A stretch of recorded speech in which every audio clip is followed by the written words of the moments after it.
古代没有现在的普通话，不同地区的人是如何交流的？有话到十里不同音，百里不同俗。这句话的意思是说，我们中国人南腔北调，相隔十里的口音都不一样，每个地方的风俗也不一样。那么在普通话还没有普及的古代，不同地区的人们是怎么样沟通的呢？其实在普通话没有普及之前，也是有官话的。这官话的推行和普通话也是差不多的。你如果想当公务员，想当官，必须会说官话。周朝称作是雅言，明清时称作官话。其实每个朝代都有通行的官话，在中国大部分地区都是通用的，所以这皇帝和大臣之间一般不会出现什么问题。但是广东和福建地区可没流行过官话，这两地区的官员往往是一口的粤语和闽语。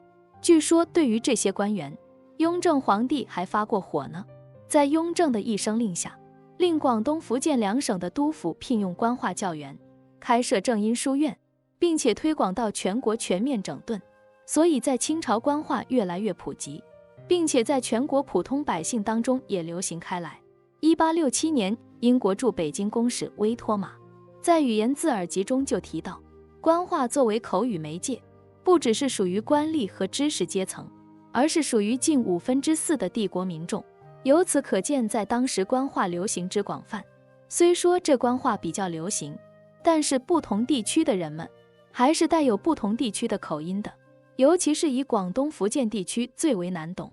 比如梁启超在见光绪皇帝的时候，本来会是一次改变历史的时刻，谁成想因为语言不通，梁启超的官话全是夹杂着广东口音，搞得光绪皇帝头很大，什么也听不懂。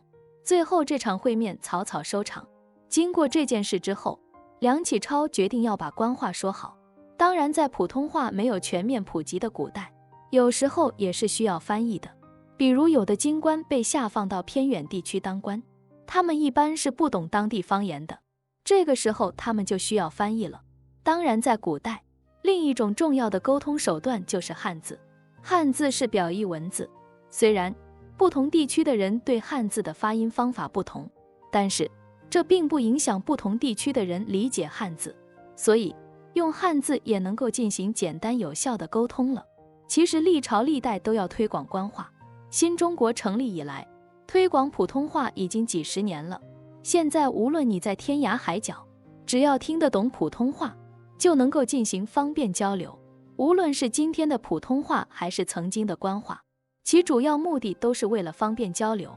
但是我们也不能因此而忽视和丢弃方言和乡音，任何一种方言都是中华民族的宝贵财富。欢迎关注我的频道，这样就不会错过更多精彩内容。